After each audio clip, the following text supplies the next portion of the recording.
mystery thriller on Netflix starring Amy Adams, Gary Oldman, Julianne Moore, and Jennifer Jason Leigh. In this movie, Amy Adams portrays one of those people who's entirely afraid to go outside. She just stays home. She's a total homebody. She doesn't leave her house for anything. She has pretty much someone just come over and bring everything to her. One day, though, she gets paid a visit by Julianne Moore, who is one of the neighbors that she's never really encountered, has a nice long visit with her. And then one night, she notices across the street that she is being hurt, possibly even killed by Gary Oldman. Only to later on, when investigation goes on, Gary Oldman introduces himself and his wife, who was supposed to be Julianne Moore, but is now Jennifer Jason Leigh, which now has Amy Adams thinking that a murder is being covered up and she's trying to get to the bottom of it. I was just hanging out at home earlier today and I wanted to find something to watch. I thought about putting on In the Heights, the HBO Max movie. Well, not really an HBO Max movie, but it's on HBO Max as part of the Warner Brothers deal. But I'm just not really a big musical fan. What I am a big fan of, though, are mystery thrillers, especially in the murder aspect. I always think those are great. I think those can be really interesting. So I decided to give Woman in the Window a chance. I love the cast. I think the premise sounds really good. And what we got was the 2021 version of The Girl on the Train. A movie with a great lead actress, an interesting plot, and that's about it.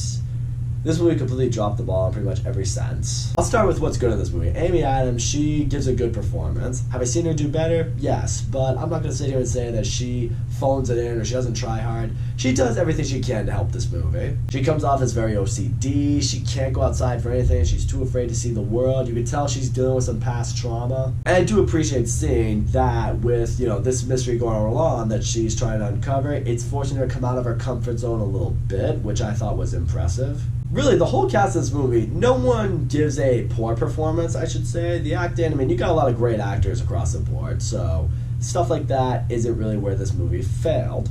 Where this movie failed was the execution of its premise. Julianne Moore comes by, she becomes friends with Amy Adams, and then out of the blue, she's murdered. We don't know why, we don't know what it is, but the mystery never does a good job of keeping you engaged. Like, the movie's trying to pull the whole, Amy Adams' pills are affecting her, past trauma's affecting her, what she did was a hallucination, what she saw was a hallucination. On the other hand, it's but Gary Oldman has this son that he's physically abusive towards, and he seeks comfort in Amy Adams, so there's that aspect of it. And then there's but you know what if this is a cover-up? The movie at Never Point did a really good job in trying to get you to think or really truly believe in any of those storylines the whole time. The movie sets it up perfectly. It's obviously this is a cover-up. Obviously something's going on. Obviously Julianne Moore was a real character and she was murdered. The movie tries really hard to convince Amy Adams that she is hallucinating. It never tries that hard to convince the audience that maybe it was a hallucination.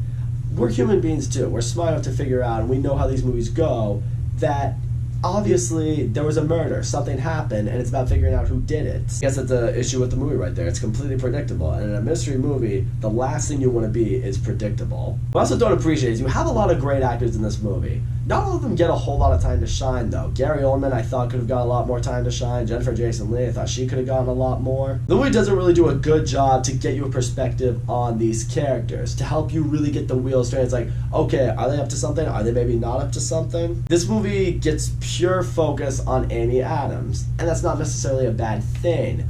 But when a mystery's going on, and you want to get your wheels spinning, you need to give other characters some limelight. I can tell you right now, I'm just going to get into the finale of the movie, I won't spoil anything, but the way this movie wraps everything up, it kind of felt forced. It's okay, we need to create a, solution to this mystery about exactly what happened. Boom, here it is. And when it happened, I was just okay. They take one of the characters into a direction that I don't think was very fitting for the character. I thought it was just one of those, okay, we need an ending, we're going to wrap up this mystery, boom, here it is. And you're kind of sitting there I don't know if that really makes any sense. So, you're left with a wrapped up mystery, but you feel very unfulfilled. It's the path leading to this ending was not there, and you're thinking, all right, well, maybe with the ending I'll get this, mind-blowing, oh my gosh, I never would have guessed that would have been the case. I guess in a sense you kind of are, but the point is, it just doesn't make sense for the movie. Yeah, all in all, just wanted to keep this brief for you guys, but The Woman in the Window was a really disappointing failed attempt at a murder mystery. Amy Adams gives a good performances. The other characters, when they get some time to shine, as little as that is, they do well. But really, that's about it. The mystery in this movie, it is not engaging whatsoever. It didn't really suck me in at any point. The movie didn't really do a whole lot to really